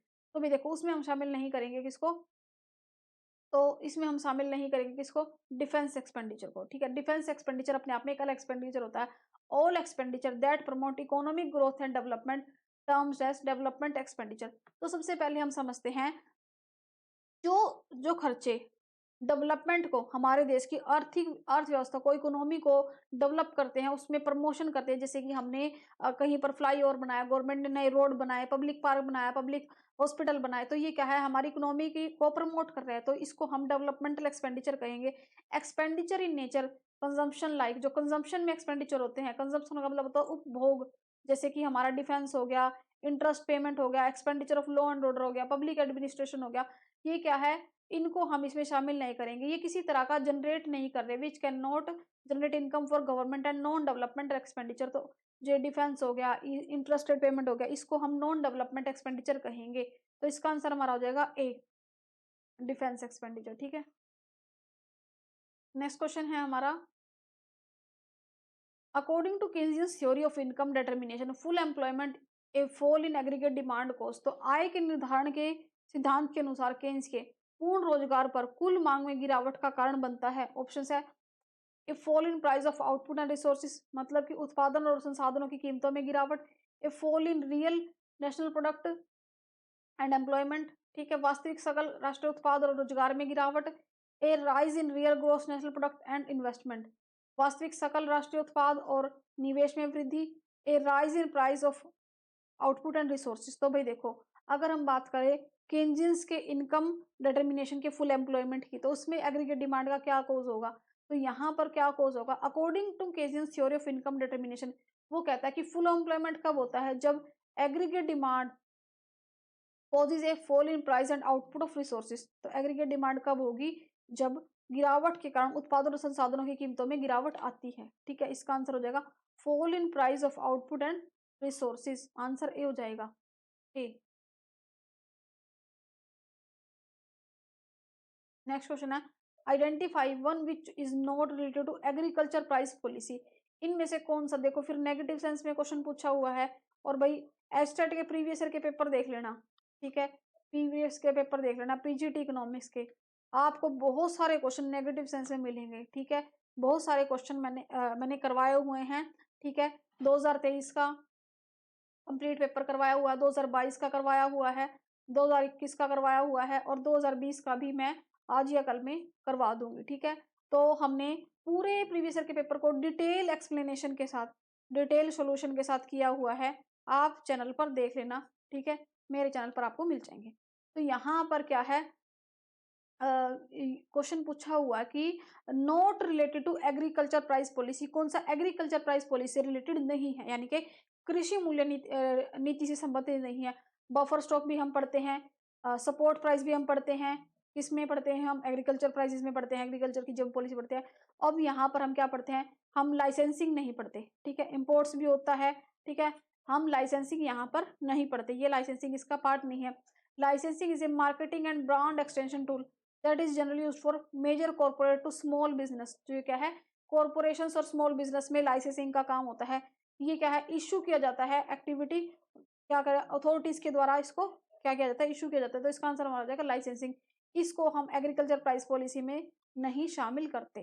ठीक है, नेक्स्ट क्वेश्चन है, the practice of selling goods in a foreign country at A price below there domestic selling price is called. भाई देखो, हम क्या कर रहे हैं, कोई दूसरा कंट्री आके हमारे देश की कंट्री में आके अपने गुड्स बेचने लग जाए, हमारे देश की जो कीमतें चल रही है उससे कम प्राइस पे, तो ये क्या होगा, ये हो जाएगी भाई डंपिंग, जैसे कि चाइना करता है। दीपावली के टाइम पर आप देखते हो कि जो इंडिया की जो हमारी मार्केट होती है, वहां पर क्या है, जो चाइनीज लाइटीज होती है, जो चाइनीज डेकोरेटिव आइटम होती है, वो हमारे जो देश के जो और जो हमारी डोमेस्टिक आइटम्स है उनसे क्या होते हैं, कम रेट पे होते हैं। तो ये क्या करते हैं, इस दूसरे देश में जाके वहां की डोमेस्टिक मार्केट को कैप्चर कर लेते हैं।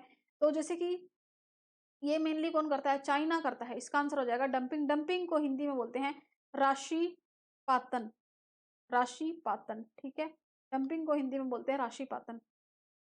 तो ये क्या करता है, इंटरनेशनल ट्रेड से जुड़ा हुआ कंसेप्ट है। वहां पर ये क्या करते हैं, एक्सपोर्ट बाय नेशन और company of A product is done by price lower in foreign market, foreign market में लो बेच देंगे, और price charge in domestic market, मतलब अपने देश में उसको महंगा बेचेंगे और दूसरे देश में उसको सस्ता बेचेंगे। दूसरे देश में सस्ता इसलिए बेचते हैं क्योंकि वो उनकी मार्केट को खराब करते हैं, उनकी मार्केट को कैप्चर कर लेते हैं। ठीक है, नेक्स्ट है, in a given following function which is not a primary function of bank. इनमें से बैंक का प्राइमरी फंक्शन यानी कि प्राथमिक कार्य नहीं है, granting loan, collecting cheques draft from customer, facilitating import of goods, issuing bank draft. तो भाई देखो क्या नहीं है इसका, primary function of bank provides, loan देते हैं, डिपॉजिट करते हैं कैश को, कलेक्ट करती है चेक्स को कस्टमर्स के, इशू करते हैं ड्राफ्ट्स को, but facilitating import of goods, goods का इंपोर्ट ये क्या है, कॉमर्शियल बैंक का काम नहीं है। इंपोर्ट ऑफ गुड्स ये कमर्शियल बैंक का काम नहीं है, तो इसका आंसर हो जाएगा हमारा सी, क्योंकि नेगेटिव सेंस में पूछा हुआ है। कौन सा फंक्शन नहीं है, नॉट ए फंक्शन। तो लोन भी प्रोवाइड करते हैं, चेक भी लेते हैं और बैंक ड्राफ्ट भी देते हैं, हमारी डिपॉजिट भी एक्सेप्ट करते हैं बैंक, ठीक है। तो facilitate of import of goods ये सुविधा ये नहीं देते। नेक्स्ट क्वेश्चन है, fiscal policy is associated with which of the following terms. तो भाई देखो हम मैक्रो इकोनॉमिक्स की बात करें, मैक्रो इकोनॉमिक्स में बहुत इंपॉर्टेंट हम दो टर्म्स को पढ़ते हैं, फिस्कल पॉलिसी और मॉनेटरी पॉलिसी। फिस्कल पॉलिसी और क्या होती है, मॉनेटरी पॉलिसी क्या होती है, बिल्कुल बेसिक से समझेंगे। वैसे हमने पूरा टॉपिक अपना डिटेल में क्लास में किया हुआ है, ठीक है, जो हमारा बैच है। तो फिस्कल पॉलिसी क्या होता है, जो पॉलिसी गवर्नमेंट यानी कि जो हमारी गवर्नमेंट है वो हैंडल करती है। गवर्नमेंट क्या करती है, इस पॉलिसी के अंदर गवर्नमेंट टैक्स कलेक्ट करती है और स्पेंडिंग करती है। गवर्नमेंट क्या करती है, रेवेन्यू जनरेट करती है। रेवेन्यू क्या होती है, गवर्नमेंट अपनी इनकम टैक्सेस के थ्रू कलेक्ट करती है और फिर उसको वो पब्लिक वेलफेयर के लिए खर्च करती है। और फिस्कल पॉलिसी पर क्या होता है, किसी भी गवर्नमेंट का, जो रूलिंग गवर्नमेंट होती है, पार्टी होती है, उस पर बहुत ज्यादा प्रभाव होता है। तो फिस्कल पॉलिसी को कौन किससे एसोसिएटेड है, टैक्सेशन से और गवर्नमेंट स्पेंडिंग से, ठीक है। तो फिस्कल पॉलिसी को कौन हैंडल करता है, फिस्कल पॉलिसी को हमारी गवर्नमेंट हैंडल करती है। तो ये किस टर्म से रिलेटेड है, टैक्सेशन से रिलेटेड है। गवर्नमेंट टैक्सेशन क्या है, उसका रेवेन्यू है, उसका इनकम का सोर्स है, किसका, गवर्नमेंट का, ठीक है। इसका आंसर हमारा हो जाएगा बी, टैक्सेशन।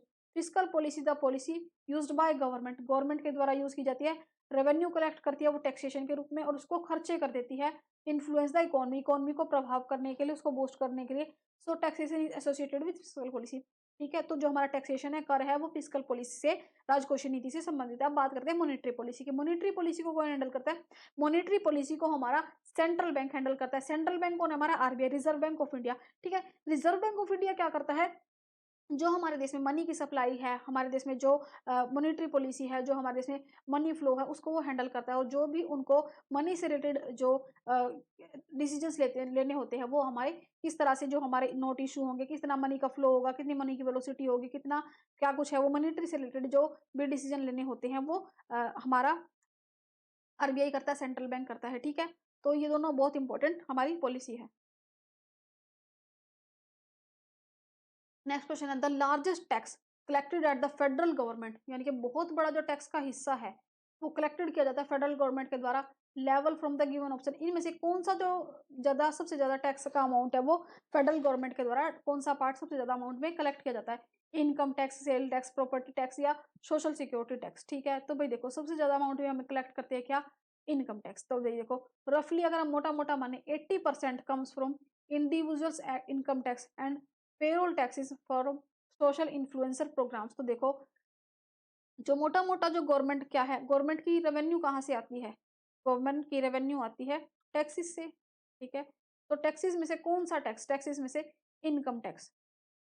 तो मोटा मोटा 80% लगा लो आप, इनकम टैक्स से आता है। इनकम टैक्स क्या है, इनकम टैक्स हमारा डायरेक्ट टैक्स है, ठीक है। और जो 11% यानी कि जो 11% है वो कॉरपोरेशन टैक्स और रेस्ट फ्रॉम मिक्स कोर्स, और बाकी क्या है बचे, और जो हमारे टैक्सेस है उनसे हम हमारी गवर्नमेंट कलेक्ट करती है, ठीक है। तो इसका आंसर हमारा हो जाएगा इनकम टैक्स। नेक्स्ट क्वेश्चन है, when output increases then average fixed cost will be, जब हमारा उत्पादन बढ़ता है तो हमारी जो एवरेज फिक्स कॉस्ट है वो क्या होती है, वो क्या हो जाती है, फॉल करना स्टार्ट कर देती है, बिल्कुल ठीक है। Average cost effort the fix cost of production, बिल्कुल ठीक है कि जो एवरेज कॉस्ट है वो प्रोडक्शन की फिक्स कॉस्ट है, डिवाइडेड बाय क्वांटिटी, जिसको हम क्वांटिटी से डिवाइड करके प्रोड्यूस करते हैं आउटपुट में, ठीक है। It is per unit of output, ये क्या है, प्रति इकाई है आउटपुट की, जिसको हम फिक्स कॉस्ट में मेजर करते हैं। जैसे जैसे देखो भाई हमारा आउटपुट बढ़ेगा, फिक्स कॉस्ट क्या होगी, हमारी डिक्लाइन करेगी, क्यों, क्योंकि यहाँ पर क्या है समझते हैं, उसमें क्या है, उसमें वेरिएबल कॉस्ट भी आ जाएगी, फिर उसको टोटल कॉस्ट से निकालेंगे तो क्या कहते हैं, धीरे धीरे उसका जो ग्राफ है वो डिक्लाइन हो जाएगा। As total number of goods produced increase, जैसे जैसे हमारे टोटल नंबर ऑफ गुड्स को हम बढ़ाएंगे, हमारा आउटपुट बढ़ेगा, average fix cost start decreasing, तो जो हमारी एएफसी है वो क्या हो जाएगी, डिक्लाइन करना स्टार्ट कर देगी, because same amount of fix cost being spread over a large number of units. तो क्योंकि क्या है, वो क्या है, बहुत सारी यूनिट्स में क्या हो गया, स्प्रेड ओवर हो गई है, फैल गई है यूनिट्स में आउटपुट की, इसीलिए, ठीक है। तो यहाँ पर देखो ये क्या है, यहाँ पर क्या है, इसमें धीरे धीरे जैसे जैसे प्रोडक्शन बढ़ रहा है ईएफसी क्या है, डिक्लाइन कर रही है। नेक्स्ट क्वेश्चन है, the first estimate of national income in India was made by दादा भाई नारोजी फॉर द ईयर। देखिए, फर्स्ट एस्टिमेट यानी कि पहला जो अनुमान है नेशनल इनकम का, वो दादा भाई नौरोजी ने किया था किस वर्ष में, ठीक है। जो हमारी नेशनल इनकम का फर्स्ट जो एस्टिमेशन है, फर्स्ट जो मूल्यांकन है, अनुमान है, दादा भाई नौरोजी ने वो कब किया था, ठीक है, किस साल में किया था।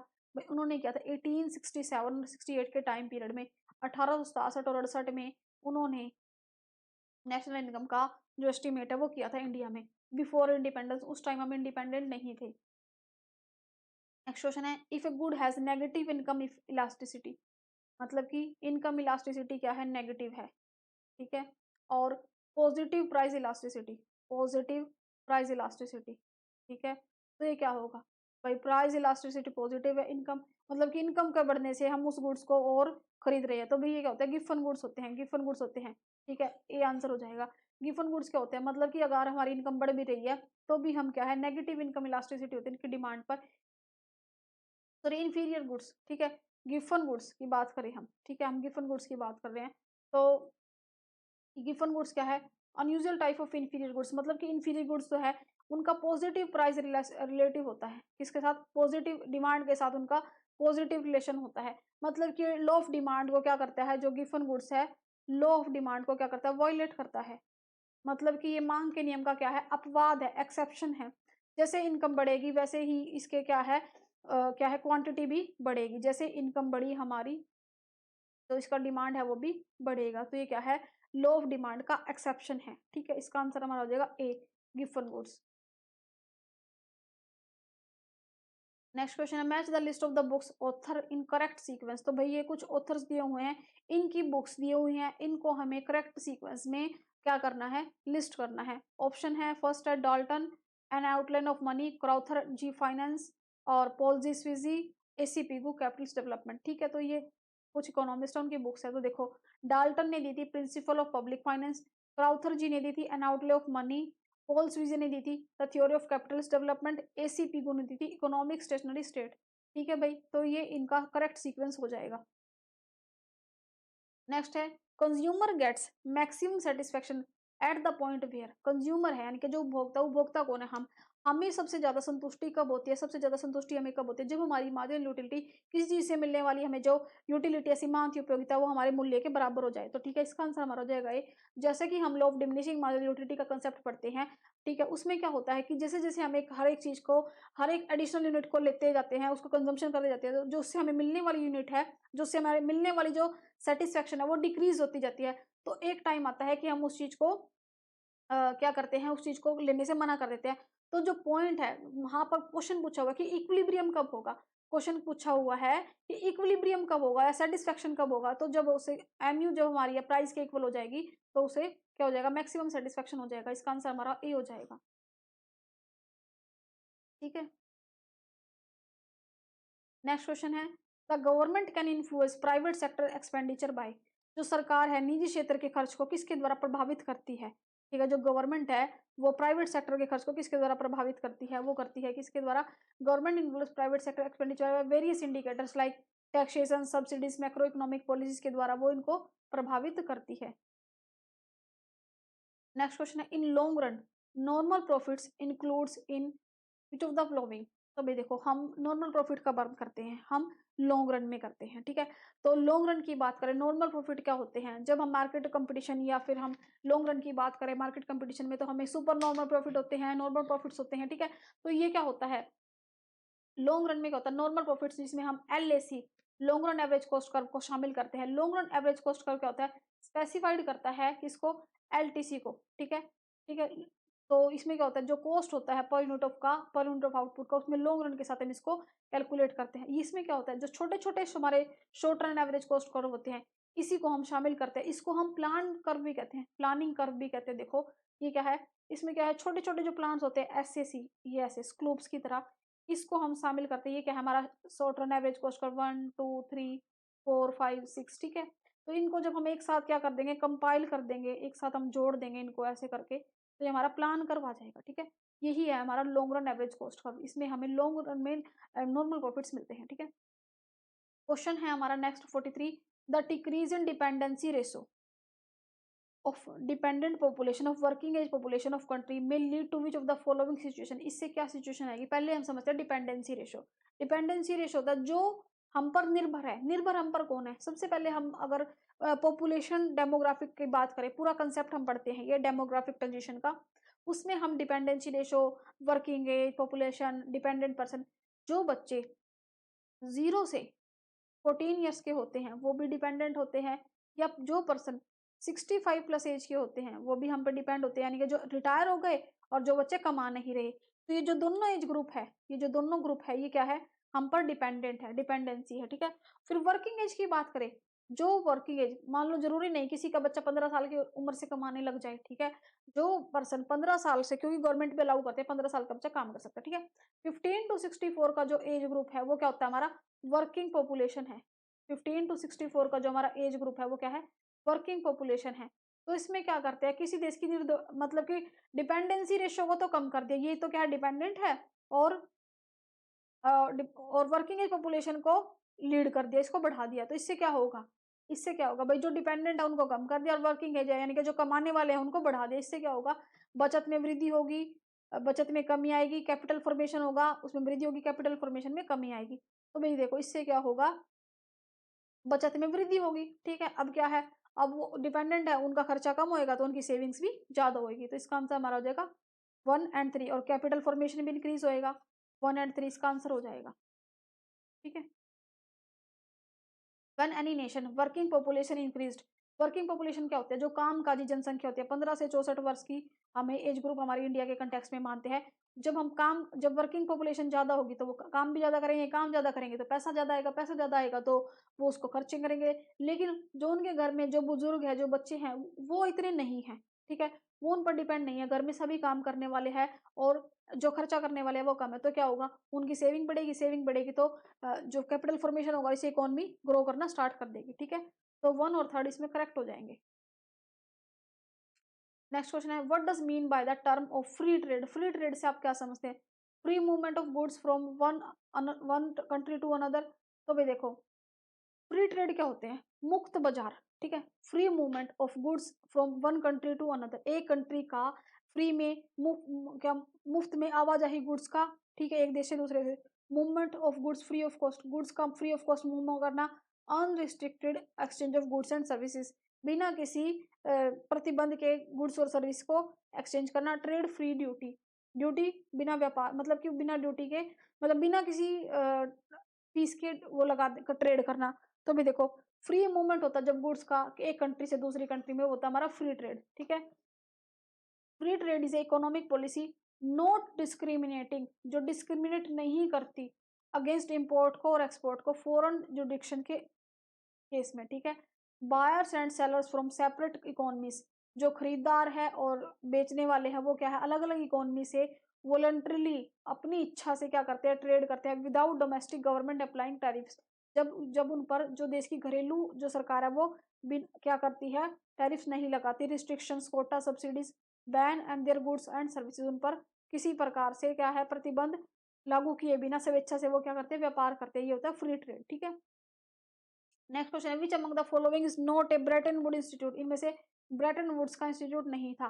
भाई देखो, ब्रेटन वुड्स एक क्या था, एक इंस्टीट्यूशन था, फिर वो क्या हो गया था, कोलैप्स आ गया था, फिर आईएमएफ की स्थापना हुई थी, ठीक है। इसमें गोल्ड स्टैंडर्ड रेट था, मतलब सभी देश क्या है अपनी जो करेंसी है उसको गोल्ड स्टैंडर्ड में, यूएस डॉलर में क्या करेंगे, क्या करेंगे, कन्वर्ट करेंगे, ठीक है। तो ये ब्रेटन वुड्स था, ये कोलैप्स हो गया था। इसमें कौन सा जो है इंस्टीट्यूट शामिल नहीं है, तो भाई देखो, आईएमएफ इसका पार्ट है, वर्ल्ड बैंक इसका पार्ट है, जो ओपेक है, ओईसीडी है, ये इसका पार्ट नहीं रहा है, ठीक है, इससे रिलेटेड नहीं है, ठीक है। तो इसका आंसर हो जाएगा D, organisation of economic development, OECD इसका हिस्सा नहीं है। नेक्स्ट क्वेश्चन है, the tax levied on gross sales revenue, gross sales पे लगाया गया है, ठीक है, ग्रोस सेल्स पे, नेट पे नहीं।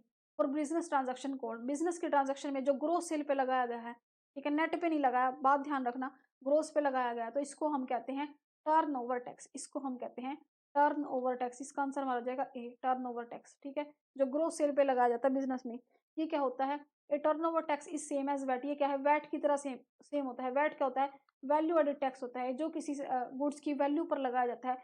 विद द डिफरेंस, इसमें क्या difference, it taxes intermediate and positively capital goods. तो ये क्या है, ये क्या है, टैक्स के तो वैट के तो समान है, इस अंतर के साथ ही मध्यवर्ती और संभवतः पूंजीगत वस्तुओं पर लगाया जाता है, यानी कि जो इंटरमीडिएट गुड्स और कैपिटल गुड्स पर लगाया जाता है। ये क्या है, टोटल जो ट्रांजैक्शन है और जो उसकी ग्रोस सेल्स है उस पर एक कर आमतौर पर निर्माताओं के, जो हमारा होलसेल जो कंज्यूमर है उस पर क्या है, रिटेल प्राइस पर उसके ये लगाया जाता है। ठीक है, ये क्या है, इनडायरेक्ट टैक्स है। टिपिकली ये क्या है, एड वैलोरम के बेसिस पे लगाया जाता है। Applicable of production of process और स्टेज, जो प्रोडक्शन की और प्रोसेस की स्टेजेस पर लगाया जाता है। ठीक है, तो ये क्या है, टर्नओवर टैक्स है, ग्रोस सेल्स पर लगाया जाता है। जब हमारी क्या है, एक tax charge on business income which does not exceed, जो इतने कैश से एक्सीड्स नहीं कर रही पर एनम से। ठीक है, नेक्स्ट क्वेश्चन है, in free enterprise economy allocation of resources determined by. अगर एक फ्री एंटरप्राइज इकोनॉमी है उसमें जो एलोकेशन है रिसोर्सेज का, संसाधनों का जो आवंटन है वो किस तरह से डिटरमाइन होता है। ऑप्शन है, पैटर्न ऑफ कंज्यूमर्स, कंज्यूमर के पैटर्न की स्पेंडिंग से, वेल्थ ऑफ एंटरप्रेन्योर्स, एंटरप्रेन्योर्स की वेल्थ से, डिसीजंस ऑफ गवर्नमेंट, गवर्नमेंट के डिसीजन से, ट्रेडिशनल एम्प्लॉयमेंट ऑफ फैक्टर्स, जो फैक्टर्स उसके ट्रेडिशनल पारंपरिक कारकों से। तो देखो भाई, कंज्यूमर स्पेंडिंग से, तो जो कंज्यूमर की स्पेंडिंग है, उपभोक्ताओं का जो खर्च पैटर्न है उससे क्या है, रिसोर्सेज को एलोकेट किया जाता है। कैसे, जो कंज्यूमर स्पेंडिंग है एक क्या है, एडिशनली और वॉलंटरली टर्म है। क्यों, ये क्योंकि जो साइमल्टेनियसली मेजर है, एक साथ मेजर कर रहा है कंज्यूमर स्पेंडिंग, इसमें क्या है, all private purchases, durable goods, non durable goods, services को हम इसमें क्या करते हैं, इंक्लूड करते हैं, शामिल करते हैं। तो ये क्या है, ये क्या है, प्योरली फ्री मार्केट, एक पूरी तरह से मुक्त बाजार है। इसमें क्या है, एग्रीगेट लेवल, जो समस्त स्तर है किसका, प्राइवेट कंज्यूमर का, इकोनॉमी में क्या इक्वल है टोटल मार्केट ऑफ आउटपुट के। ठीक है, इसका आंसर हमारा हो जाएगा ए।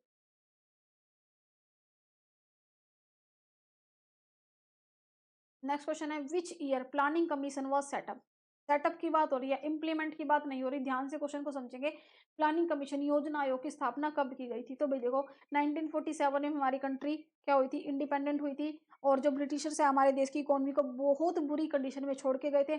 हमारे देश के जितने भी सेक्टर्स है, एग्रीकल्चर, मैन्युफैक्चरिंग, इंफ्रास्ट्रक्चर, हमारी इकोनॉमी के जितने भी सेक्टर्स थे, जैसे कि हमारा प्राइवेट सेक्टर की तो क्या बात करें हम, एग्रीकल्चर सेक्टर हो गया, हमारा इंडस्ट्रियल सेक्टर हो गया, हमारी कंपनीज होगी, सारी क्या है, बुरी तरह से डिप्रेस थी। हर जो हमारा जो ग्रुप है वो बहुत ज़्यादा वल्नरेबल कंडीशन में था। तो क्या किया, जब हमारा इंडिपेंडेंट हुआ देश, तो हमारे जो देश के जो बड़े मिनिस्टर्स थे या जो एजुकेटेड लोग थे, उन्होंने क्या किया कि हम क्या करेंगे, एक सेटअप करेंगे हमारे देश के हर एक सेक्टर को बूस्ट करने के लिए। तो जो प्लानिंग कमीशन लेके आए थे, फिर कब वो सेटअप किया था, 1947 में, तब इंडिपेंडेंट हुए थे। तो प्लानिंग कमीशन सेटअप किया गया था 50 में। ठीक है, इम्प्लीमेंट किया गया था 51 में, 51 आंसर हो जाएगा इसका। ठीक है, देखो, तो planning commission was setup in 15 March 1950, prime minister Jawaharlal Nehru की चेयरमैनशिप में, और वो इस टाइम के पीएम भी थे और ये इसके चेयरमैन भी थे। 1950 में इसको सेटअप किया गया था और फर्स्ट 5 ईयर प्लान 1951 में लागू किया गया था। ठीक है, सेटअप की बात पूछे तो 50, और लागू कब किया गया था, 51 में, फर्स्ट 5 ईयर प्लान। ठीक है, after independence in 1950 planning commission was establish which launched 5 year plan, 1951 में इसको लॉन्च किया गया था। ठीक है, फर्स्ट 5 ईयर प्लान को। नेक्स्ट है, floating exchange rate is also referred as, तो जो हमारा फ्लोटिंग एक्सचेंज रेट है उसको हम फ्लेक्सिबल एक्सचेंज रेट भी बोलते हैं, उसको हम फ्लेक्सिबल एक्सचेंज रेट भी बोलते हैं। Kind of exchange rate commended currency which value is allowed to fluctuate, जो क्या है, जिसमें वैल्यू कहते हैं फ्लक्चुएट होती है फॉरेन एक्सचेंज मार्केट की मैकेनिज्म की वजह से। ठीक है, नेक्स्ट क्वेश्चन है, annual record for all the monetary transaction in a nation with other nation in the world is known as. तो भाई देखो, एनुअल एनुअल का होता है मतलब कि पूरा एक वार्षिक रूप से जो हम रिकॉर्ड करते हैं, मौद्रिक जो ट्रांजैक्शन होती है हमारी मॉनेटरी की, किसी देश की उस किसी दूसरे देश में के साथ, जो हमने वर्ल्ड के साथ हमने ट्रेड किया, जो भी हमने ट्रांजैक्शन की, उसको हम क्या कहते हैं, balance of trade, balance of payment, monetary receipt या बैलेंस शीट। तो भाई देखो, इसको हम क्या कहते हैं, बैलेंस ऑफ पेमेंट, यानी कि भुगतान का संतुलन। Also known as balance of international payment of bridge POP, इसको हम बोलते हैं बैलेंस ऑफ पेमेंट, जिसमें हम रिकॉर्ड करते हैं ऑल द इकोनॉमिक ट्रांजैक्शन, जितनी भी आर्थिक ट्रांजैक्शन हुई है किसी देश के रेजिडेंस में और world of rest of the world के पर्टिकुलर टाइम पे जो भी उनका क्या हुआ है, ट्रांजैक्शन हुई है। ठीक है, नेक्स्ट है पॉवर्टी, क्या होती है, गरीबी, in less developed countries largely due to, मतलब कि जो गरीबी है, जो गरीबी है किसमें, जो देश होते हैं जैसे कि लेस डेवलप्ड, जो पूरी तरह से विकसित नहीं है, उसमें जो गरीबी है वो पूरी तरह से क्या हुई है, उसमें किस, उसका मुख्य कारण क्या है, voluntary idleness, income inequality, lack of cultural activity, lack of intelligence of people. तो भी देखो मैं आपको बता दूं कि पूरे पूरे ये क्या हुआ है, टॉप 50 एमसीक्यू करवाए हुए हैं पूरे, आप देख लेना हर एक यूनिट के, मैक्रो के, ग्रोथ के, पब्लिक इकोनॉमिक्स के, इंडियन इकोनॉमी की, करंट की भी कराई हुई है क्लासेस, आप वो चैनल पर देख लेना, ठीक है। तो इसमें क्वेश्चन पूछा हुआ है, पॉवर्टी है लेस डेवलप्ड कंट्रीज में, जो लेस डेवलप्ड कंट्री है, कम विकसित देश है, उसमें जो गरीबी है उसका सबसे बड़ा जो कारण है वो क्या है, voluntary idleness, income inequality, lack of cultural activity, lack of intelligence of people. भाई देखो इनकम इनइक्वालिटी है, ठीक है, इनकम इनइक्वालिटी इसका आंसर हो जाएगा। इनकम इनइक्वालिटी क्या होती है, आय असमानता, किसी की इनकम ज्यादा है किसी की इनकम कम है, अनइक्वल डिस्ट्रीब्यूशन, मतलब असमान वितरण है, तो इससे क्या हो जाएगा, इनकम अक्रॉस वेरियस, तो इससे हो जाएगा, तो जो गरीबी है वो बहुत ज्यादा हो जाएगी, जो अमीर है वो और ज्यादा अमीर होता जा रहा है और जो गरीब है वो और ज्यादा गरीब होता जा रहा है, ठीक है। देखो कितनी इनइक्वालिटी है, इसके पास कितनी इनकम है और इसके पास बिल्कुल ही कम है, तो ये क्या है, इनकम इनइक्वालिटी।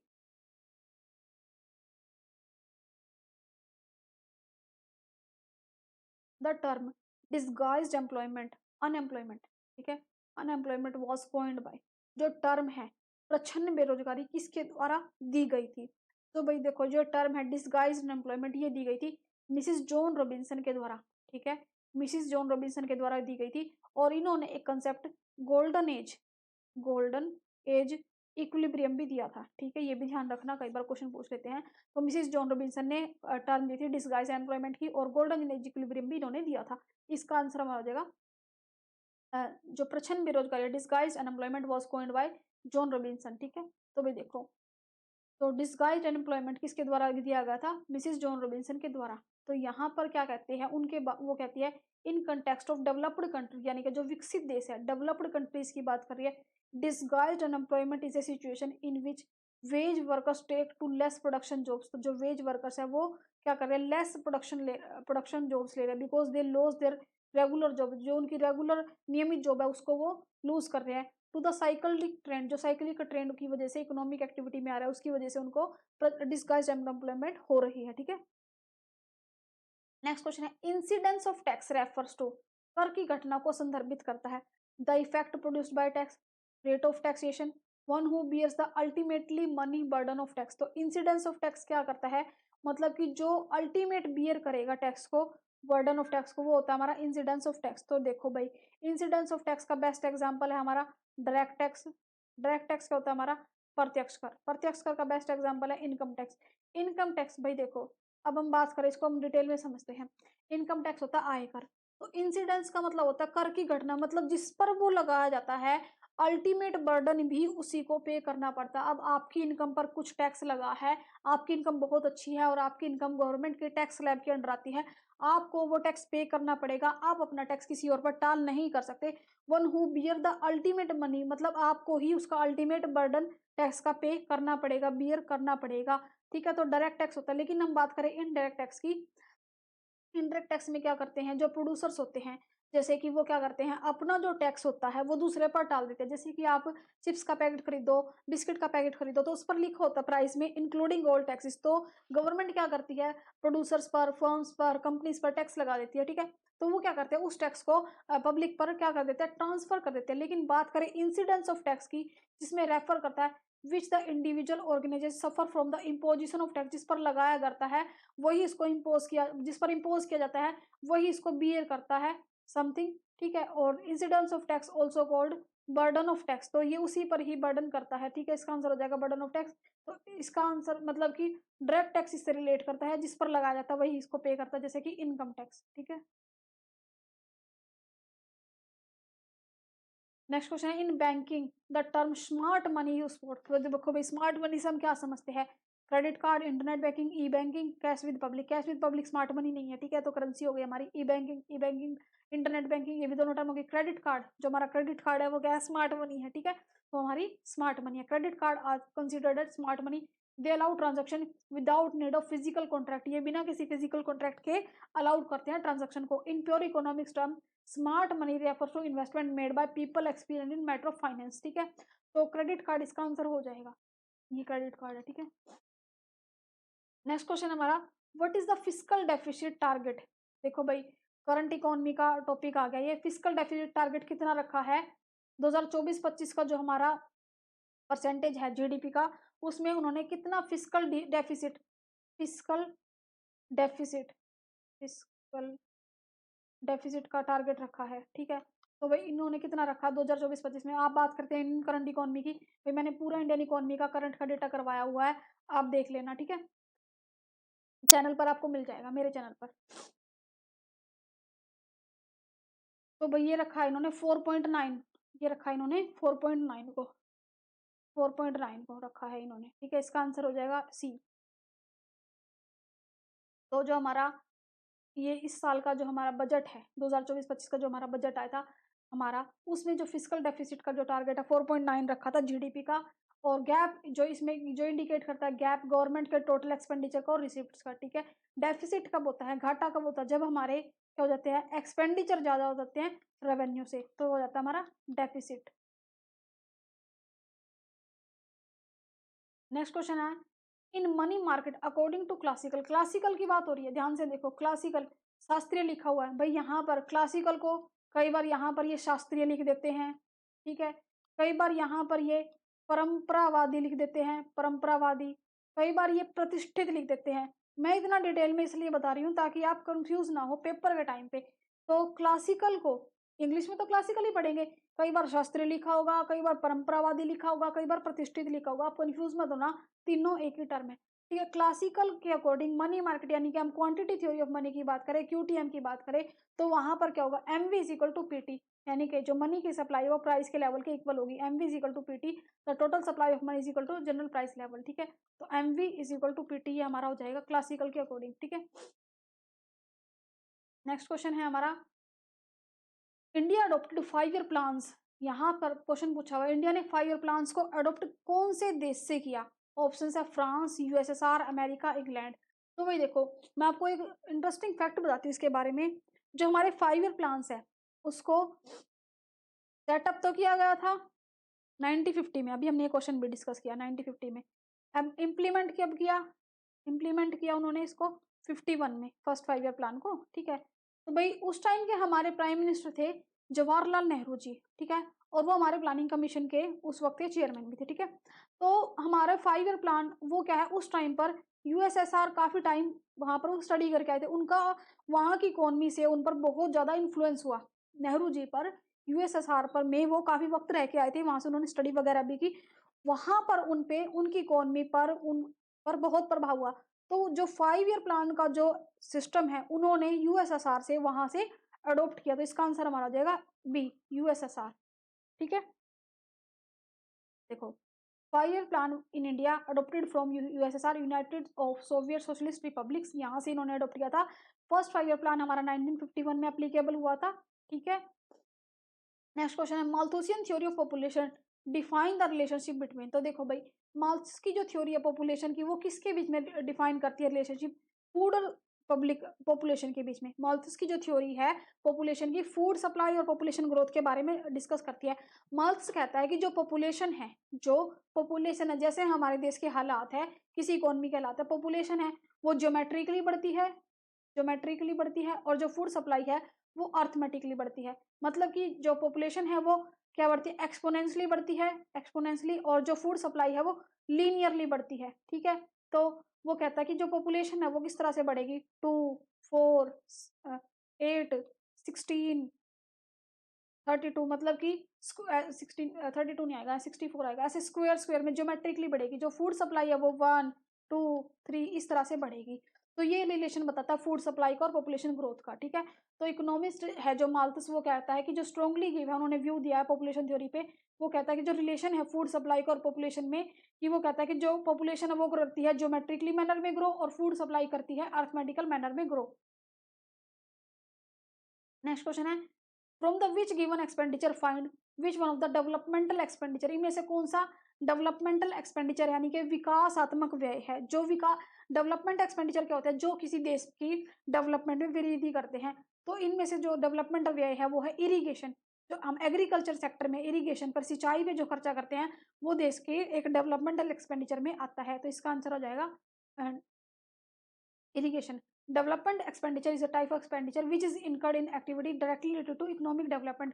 जो इकोनॉमिक डेवलपमेंट से डायरेक्टली रिलेट करता है, यानी कि आर्थिक विकास के, अर्थव्यवस्था की सीधा रिलेट करता है, इरिगेशन इसका आंसर हो जाएगा। ठीक है, तो देखो डेवलपमेंट एक्सपेंडिचर क्या होता है, जो प्रमोट करता है इकोनॉमिक ग्रोथ को, अर्थव्यवस्था की। ठीक है, नेक्स्ट है हमारा last question, coefficient of correlation will be always. जो हमारा कोफिशिएंट है कोरिलेशन का, वो हमेशा क्या होगा, वो हमेशा 1 और -1 और +1 के बीच वेरी करेगा। ठीक है, वैल्यू बिटवीन +1 एंड -1, ठीक है, इनके बीच में रहने वाली है ये। तो देखो यहाँ पर क्या है, ये हो जाएगा कोफिशिएंट ऑफ कोरिलेशन। ठीक है, तो भाई आज के हमारे 60 क्वेश्चंस होते हैं कंप्लीट। आई होप आपको ये क्लास अच्छी लगी होगी। मिलते हैं नेक्स्ट क्लास में। Thank you so much. और भाई चैनल पर न्यू है तो चैनल को सब्सक्राइब कर लेना, वीडियो पसंद आए तो लाइक कर देना। मिलते हैं नेक्स्ट क्लास में। Thank you so much.